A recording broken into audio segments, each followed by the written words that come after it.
Gimana Mas Yop? Ceritakan singkat tentang pendakian yang sebelumnya. Waktu itu pendakian di Arjuno tahun 2020.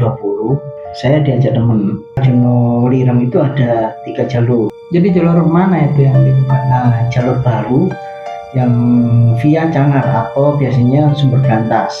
Itu lewat Malang? Bukan, lewat Cangar.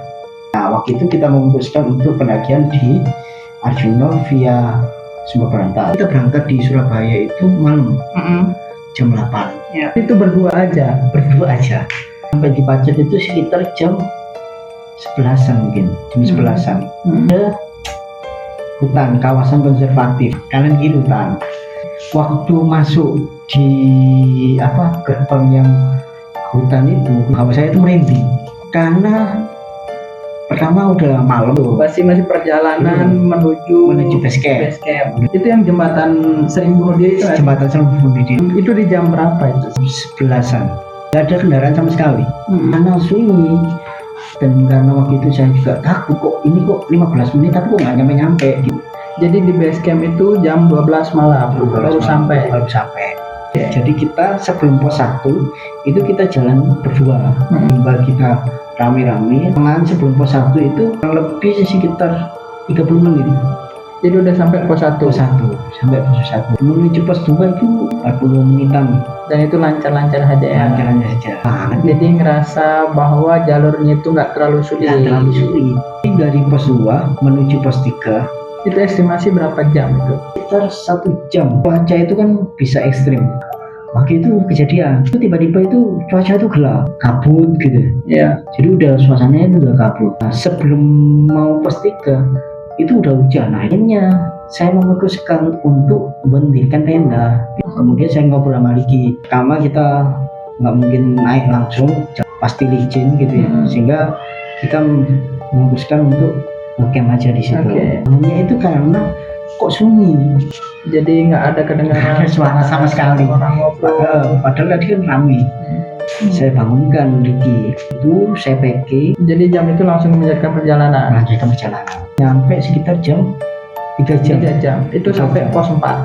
Ya, pos 4 atau Lembah Lengkean itu tadi. Lembah Lengkean ya. Bikin tenda, makan. Kita rencana itu awalnya summit itu jam 5. Itu suasana itu badai. Tenda itu ya semua. Jadi jalurnya itu nggak kelihatan. Jadi badai air sama kabut sampai nutupin jalur ya. Jadi jalurnya itu nggak kelihatan karena maju perjalanan. Jadi tempat itu bebatuan atau masih berhutan ya? Bukan. Jadi dikenal yang namanya Alas Lali Jiwo. Jadi sebelum menuju puncak itu kita melewati makam. Jadi menemukan sebuah petilasan situ ya. Lah puncak. Kita udah foto-foto. Selesai foto-foto dan segala macam, kemudian untuk turun. Kita itu nggak sadar bahwa harusnya itu jalurnya belok. Jadi masih samar-samar ya. Tapi tandanya itu ada yang pita. Tahu ya yang pita di pohon atau di rumputan. Jadi dari itu bawa map peta. Tadi kita udah menyimpang jalurnya. Ya. Jadi udah merasakan feeling bahwa jalur itu salah. Ketika lurus masuki area yang namanya Lembah Kijang. Oh, jadi memasukin yang namanya area Lembah Kijang. Yang Lembah Kijang itu ilalang. Jadi ilalang yang tinggi. Kita itu kayak berusuk-berusuk gitu. Jadi semacam membuka jalan pakai tangan gitu.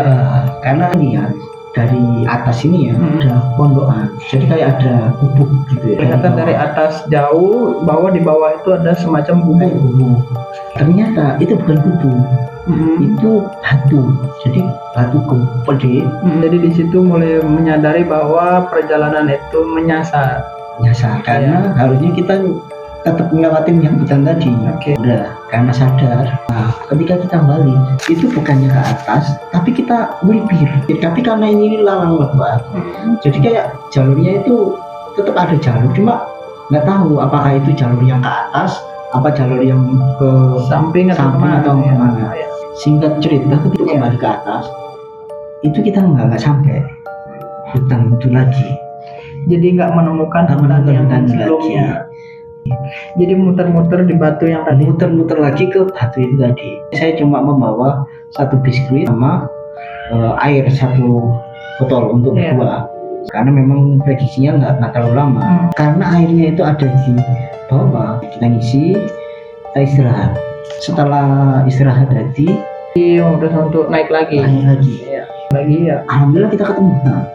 Iya, ketemu hutan. Alhamdulillah udah ketemu hutan. Ketika ketemu hutan, itu ada orang turun sendirian. Iya. Dan dia nggak bawa apa-apa. Waktu itu saya berpikir, ini pendaki beneran apa bukan? Akhirnya saya tanya, boleh gabung nggak? Oh iya boleh. Ternyata kita dilewatin yang membagikan tadi. Jadi dibalikan lagi ke tempat asal. Ke tempat asal lagi. Saya curiga bahwa apa benar Mas ini udah pernah mendaki di jalur via Sumber Berantas? Belum Mas, ini saya juga kali pertama. Saya memutuskan untuk kita kembali lagi ke arah hutan. Situ dia sendiri ke bawah. Dan kalian melanjutkan untuk ke ke atas lagi. Alhamdulillah ketemu orang, dua orang trail run. Jadi dia trail run yang bawa apa namanya Perlengkapan lebih prepare lah ya. Kita cerita, Mas ini nyasar gini-gini gitu ya. Saya tadi nyasar udah lama tak. Waktu itu diantar lah. Diantar sama yang mas-mas tersebut. Mas tersebut. Kemudian saya panggil Mas yang tadi ke bawah. bawa ke bawah. Saya teriak-teriak, Mas, ini Mas jalurnya. Timbangan akhirnya kelihatan dia ikut. Udah sampai alhamdulillah. Ini karena waktu udah sampai di lapangan kota itu jalannya udah jelas. Jadi di situ udah lega ya. Sampai di Lembalengkean itu jam 3. Jadi pada saat itu langsung memutuskan turun. Ini kalau misalkan tetap ngecamp itu besoknya pasti nggak ada pendaki, langsung segera packing. Karena nggak enak. Jadi detik itu juga langsung turun. Udah nyampe. Tapi akhirnya selamat positif ya. Alhamdulillah ya kita selamat. Camp itu langsung pulang. Oh jadi langsung pulang. Langsung pulang. Jadi kita istirahat sebentar, makan, kemudian kita langsung pulang.